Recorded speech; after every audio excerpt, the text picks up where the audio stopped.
На канале Абхазского телевидения вы смотрите информационный выпуск Амшекшара. Здравствуйте. Президент Республики Абхазия Рауль Хаджимба провел совещание с участием министра внутренних дел, генерального прокурора, председателя службы государственной безопасности. Рауль Хаджимба потребовал от силовых структур проведения качественных расследований произошедших событий. Мы с вами уже проговаривали и достаточно жестко говорили о необходимости объективного расследования и создания всех необходимых возможностей для того, чтобы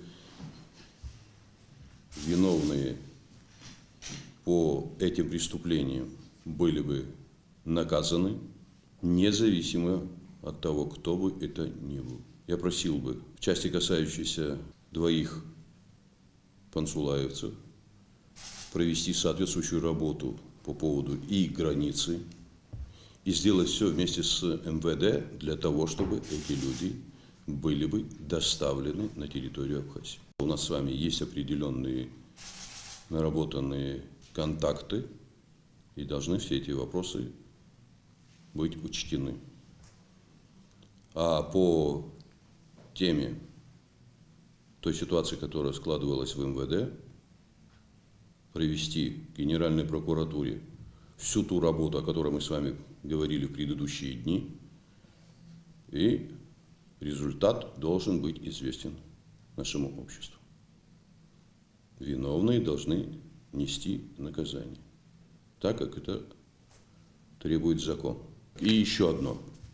Хочу, чтобы вы все, начиная от генерального прокурора и министра внутренних дел, и все те, кто будут соприкасаться в дальнейшем по части, касающейся предыдущего преступления, похищения Мирскула, все мероприятия должны быть доведены до логического конца. То есть люди должны понести ответственность за совершенное действие. Никаких поблажек никого не должно быть. Тем более, я еще раз говорю, у вас там достаточно еще объема работы. У вас есть над чем работать и с кем работать. Прокурор Зурабачба проинформировал президента о действиях, предпринятых ведомством. О проделанной работе доложил и министр внутренних дел Гари Ашпа. По данному факту, по факту гибели Тарба, возбуждено уголовное дело по статье 288, части 3, пункт А. Это превышение должностных полномочий с применением насилия, пункт В. Как здесь было сказано, следствие ведет прокуратура города Сухум.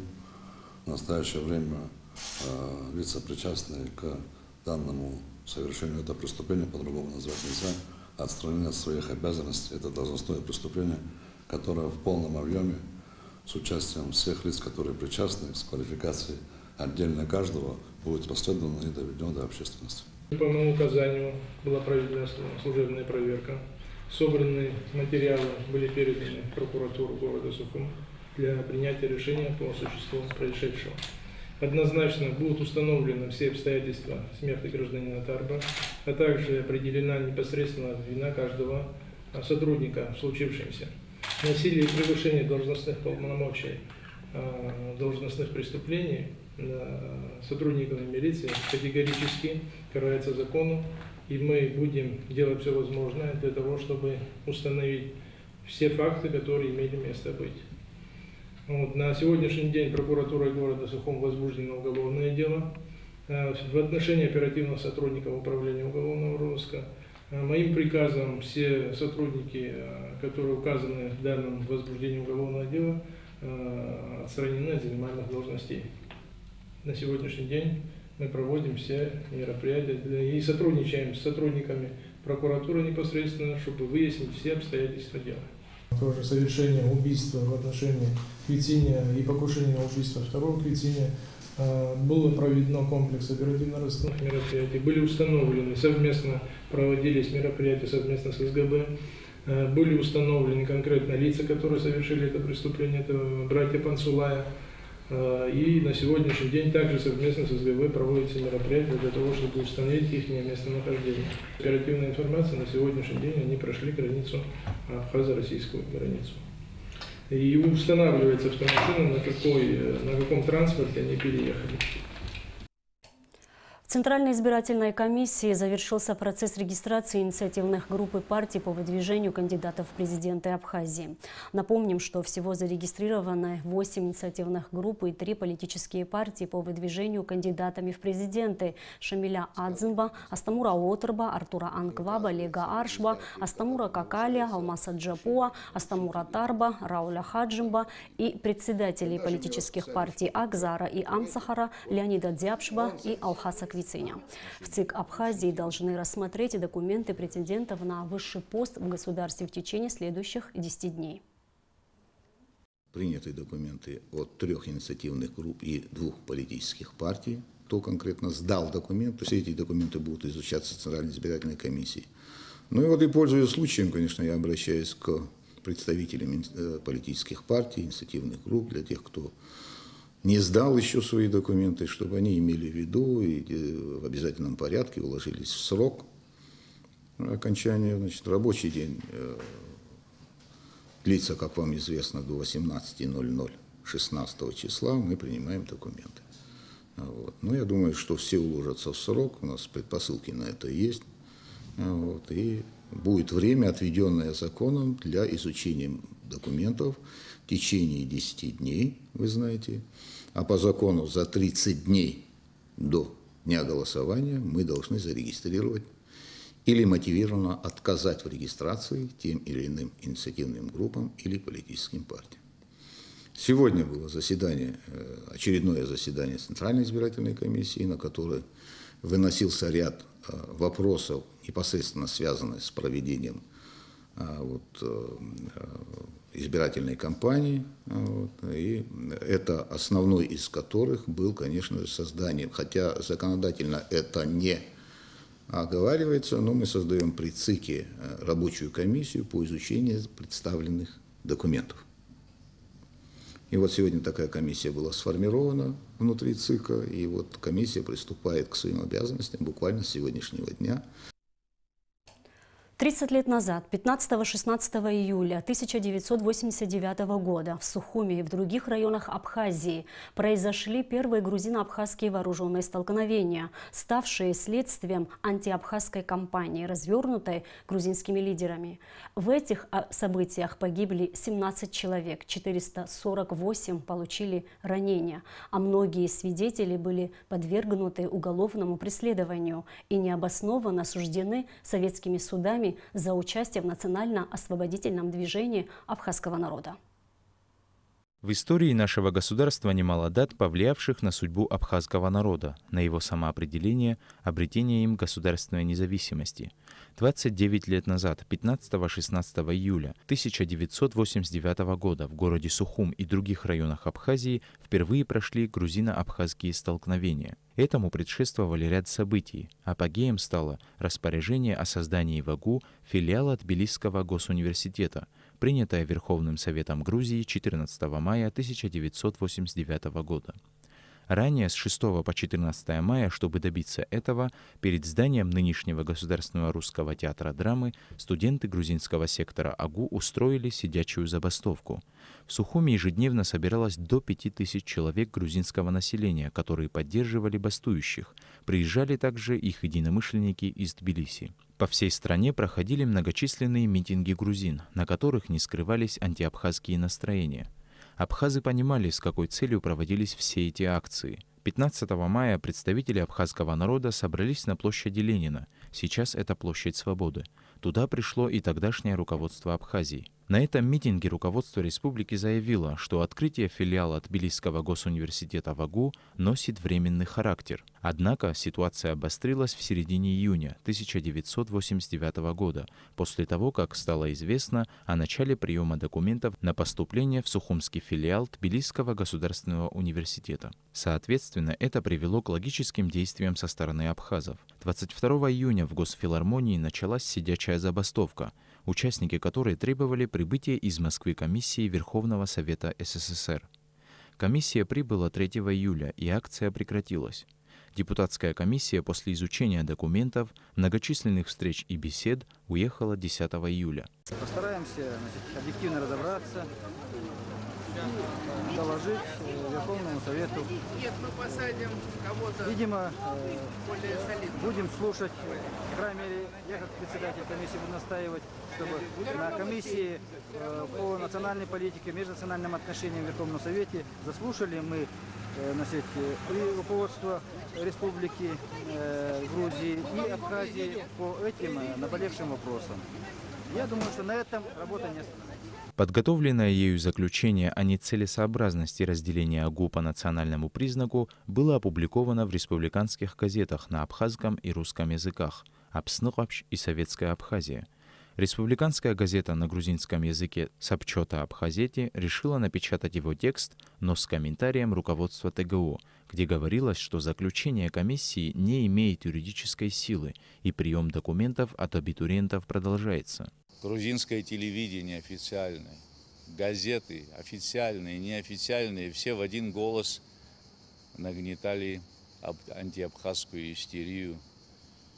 Перечеркивалась наша история.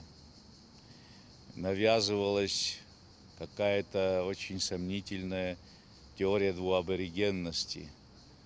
Что только не делалось, чтобы очернить историю Абхазии, исказить ее смысл. В воскресенье 16 июля в помещении Сухумской первой грузинской средней школы, несмотря ни на что, планировалось начать приемные экзамены в филиал ТГУ. Обстановка накалялась уже не с каждым днем, а с каждым часом. То тут, то там в центре столицы вспыхивали локальные потасовки с применением всего, что попало под руку. Абхазы численностью около 5000 человек постепенно собирались на площади Ленина. Примерно в 21:30 на них последовало нападение до 1000 оголенных по пояс, чтобы не перепутать своих с чужими грузин.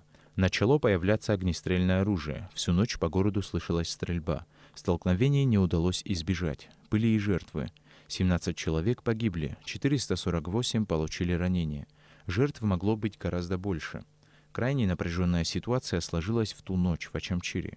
Тысячи жителей Западной Грузии и Галского района Абхазии попытались прорваться на помощь своим в Сухум, но заблаговременно оповещенное руководство РОВД перекрыло заслоном из десятки автомобилей мост через реку Аалцга и организовало оборону. Около 1-2 дня 16 июля к мосту из Сухумского аэропорта прибыла группа десантников под командованием генерал-полковника Шаталина, после чего пытавшиеся прорваться отступили. Введение в Абхазии особого режима поведения граждан, меры, предпринятые командованием внутренних войск СССР, позволили потушить на тот момент пожар конфликта.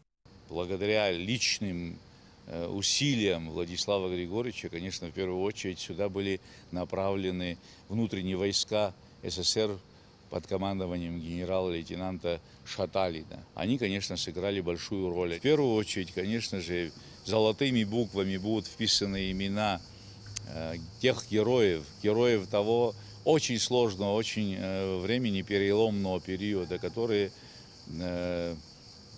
пожертвовали собой во имя независимости, свободы и всех тех ценностей, благодаря которым мы сегодня имеем государство, независимое государство. Это все было, вот я считаю, что проявилось ярко очень и во время июльских событий 1989 года. Это был очень сложный период, но он занял в нашей истории особую нишу, особое место истории национально-освободительного движения Абхазии.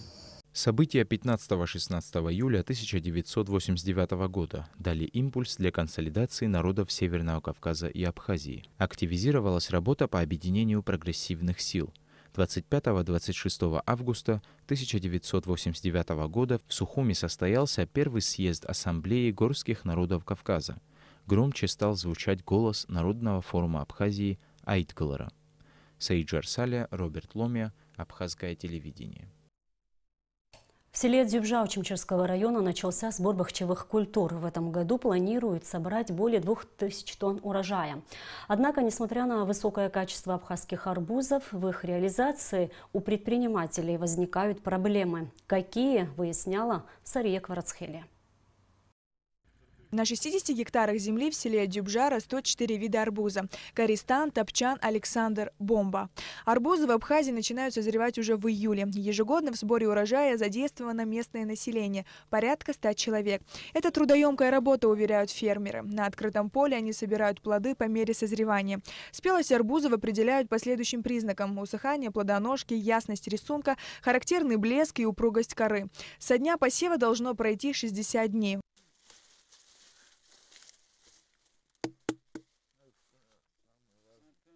Этот сельскохозяйственный проект был запущен в 2002 году. Специально были подготовлены поля.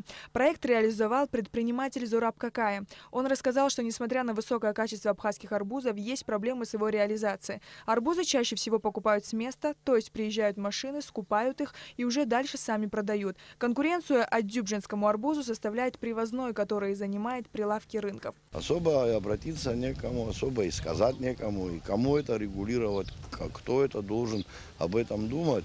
В общем, крестьянин, фермер это не понимает до конца, наверное.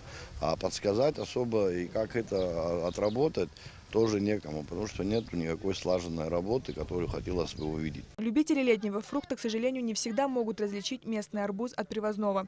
На прилавках не раз продавали привозные арбузы, выдавая их за адюбжинские. Предприниматели планируют маркировать свои арбузы для того, чтобы избежать мошенничества. В этом году в Адюбже планируют собрать 2000 тонн урожая. На сегодняшний день экологически чистый арбуз с поля в селе Дюбжа стоит 15 рублей. Сария Гварадсхеля, Томас Чиковани, Абхазское телевидение. С 22 июля по 9 августа в Московском доме национальности пройдет благотворительная выставка-продажа картин абхазских художников «Искусство ради жизни» в рамках международного благотворительного проекта «От сердца к сердцу». Все вырученные средства пойдут на лечение тяжелобольных подопечных КБФ «Ашана». Акция «Искусство ради жизни» включает в себя благотворительную выставку-продажу картин абхазских художников, проживающих в Абхазии, России, Украине, Турции. Выставка представляет классическую школу живописи Абхазии. Также на ней будет представлено декоративно-прикладное искусство. А сейчас о погоде.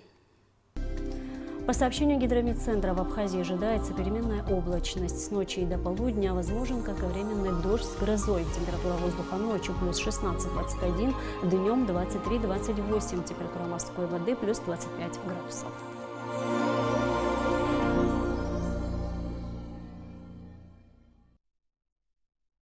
И на этом наш выпуск завершен. Всего вам доброго.